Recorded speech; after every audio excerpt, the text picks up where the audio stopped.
Келесі хадис ан Джабир радиаллаху анху аннаху қол қол Расулуллахи саллаллаху алейхи вассалам ла таманнаул маут. Джабир жеткізеді, сахаба радиаллаху анху, пайғамбар саллаллаху алейхи вассалам былай деп айтты: өлімді тілемеңдер дейді. Қайтыс болайын, мынадай тірлік болғанша өліп кетейін деп кейде айтамыз ғой жаңағы. Жоқ, өлімді тілемеңдер дейді. Фаинна хаулал матла шадид. Расында бұл айтқан кезде жан тапсыру сәті ол өте қорқынышты дейді пайғамбар саллаллаху алейхи вассалам. Бұл жерде неге сондай сөз? Хаулал матла деген жоғары таудан, биік бір ғимараттан астыға қарау да, бұл айтқан кезде.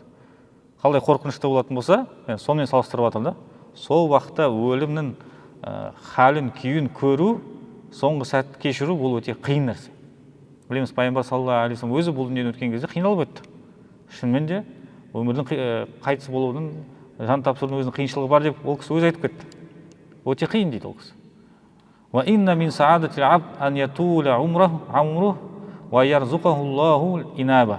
Расында пенденің бақытты болуының белгісі өмірі ұзақ болып, және Алла Тағала оған құлшынысты, жалбыраңды нәсіп етсе, не сол нәрсе бақыттың белгісі деп айтқан екен.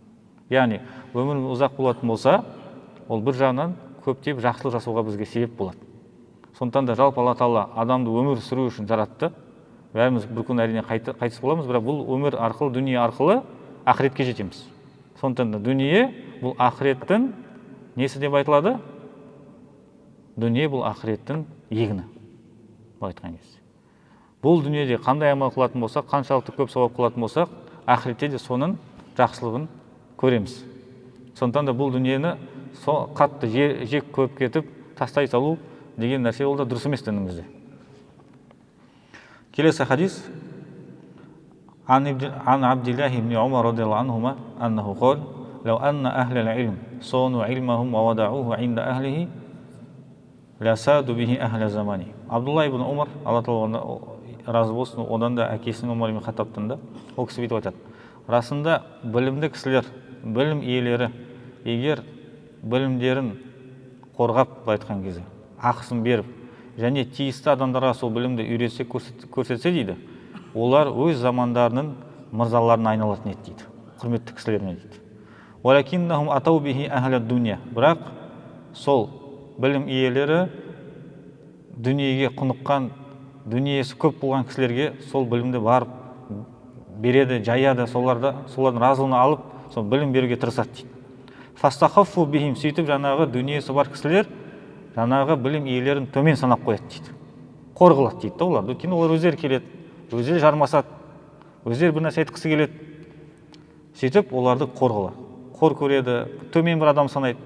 Самиту набиякум саллаллаху алейхи вассалам яқул, мен пайғамбар саллаллаху алейхи вассалам былай деп айтқан естідім: ман жа'аля хумумаху хамман вахида кафахуллаху саира хумумихи. Пайғамбар саллаллаху алейхи вассалам былай деп айтқан естідім: кімде-кім бүкіл өзінің уайым қайғыларын барлығын бір қайғыға әкеп соқтырса, бір қамды ғана ойлап, бүкіл қамдарын тастап, тек қана бір қамды ойлайтын болса, Алла Тағала бүкіл басқа оның қайғысын, оның басқа бүкіл проблемаларын шешіп береді дейді. Яғни не деп жатыр? Айтып жатыр, мысалы біз дүниені уайымдаймыз, біз балаларымызды уайымдаймыз, біз жаңағы аштықты кей кезде уайымдаймыз, кей кезде жаңағы жан-жақта болып қақтығысты уайымдаймыз, дүниені былай айтқан жұмыстағы қандай да мәселені уайымдап ақыретті ұмытып кетеміз. Негізі шынымен айтқан кезде ақырет ол да өте үлкен мәселе, ертең бізді күтіп тұр. Ол аштықтан да бетер, бүкіл проблемалардың бетер нәрсе ертең ақырет бар, жауап береді. Бірақ ақыретті ойламай, осы нәрсені қалай шешемін, бала шағым бар, жұмысым бар, анау қалай шешемін, соны барлығын ойлау бізді ақыреттен алыс тұтып, біз былай айтқан кезде құрдымға ұшыраймыз. Ал егер біз ең бірінші ақыретті қойсақ, Алла Тағала ананың бәрін шешіп береді екен. Бірақ бұл жердегі мәселе оларға ешқандай мән бермей шешпеу деген сөз емес. Бірақ бірінші орында адам әрдайым ақыретті ойлайды. Ақыретте қалай болады менің жағдайым? Егер адам жалпы ақыретті ойлайтын болса, көбірек ақыреттегі мәселе қалай болады? Бұл дүниедегі қиыншылықтар оған жеңіл көрінеді. Кішкентай ғана көрінеді. Өйткені не ол? Жақсы жұмыста бір проблема шықты, жақсы тұрмыста бір проблема шықты. Бірақ ақыретім егер жағдайым ертең жақсы болса, мен бұның бәрін ұмытамын дейді. Ал егер керісінше жағдайым жақсы болып, бір ақыретім ертең қиын болатын болса, не істеймін бұл жағдайда? Сол үшін ақыретті Алла Тағаланың разылығын бірінші орынға қоятын болсақ, басқа бүкіл мәселені Алла Тағала шешуге бізге көмектесіп береді. Жалғасында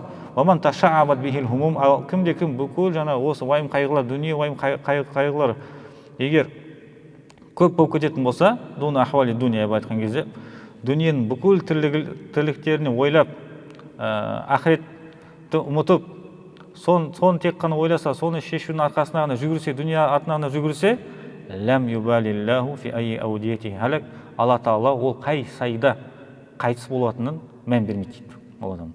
Қай жерде былай айтқан кезде жан тапсыратын, қай жерде не оның жағдайы не болатынын Алла Тағала мән бермейді дейді ондай адам. Тек қана дүниені ойлайтын, тек қана бала шағасын ойлайтын, тек қана өзінің ақшасын ойлайтын, тек қана жұмысын ойлайтын, тек қана дүниенің соңында жүретін, бүкіл тек қана осы қамы, уайымы, тек қана сол ақыретті ұмытқан, Алла Тағала ондай адамның қай жерде қайтыс болғанын мән бермейді дейді. Қараңыз. Өйткені Алла ризалығын қаламады, Алла да оны қаламады. Бірінші орында Алланың разылығы болу керек. Сондықтан да бала шағымыз бар, дұрыс жұмыс бар, онда хақысы бар, олардың алдында парызымыз бар. Бірақ ең бірінші Алланың разылығын ұмытпау керек. Намаз мәселесінде болсын, адал арам мәселесінде болсын, кей кезде жұмыс болсын, басқа бір отбасы болсын, бізді арамға сүйреуі мүмкін. Сол жерге бет бұрмай, Алланың разылығын бірінші ойлау керек. Сол кезде иншалла жағдайымыз дұрысталады. Мына жерде басында қарайтын болсақ, хадистің басында Абдулла ибн Омар білім иелері жайында айтты. Егер олар шынымен де білімдерін хақысын беріп, білімдерін қорғап тиісті кісілеріне беретін болса, Алла Тағала олардың өз замандарын мырзасы етіп қоятын еді дейді. Бірақ олар өкінішке орай сондай бір дәулетті кісілерге барып, бастарын иіп, солар білімді сол жаққа таратуға тырысты. Сондықтан да Алла Тағала оларды қорғап қойды дейді. Қараңыз.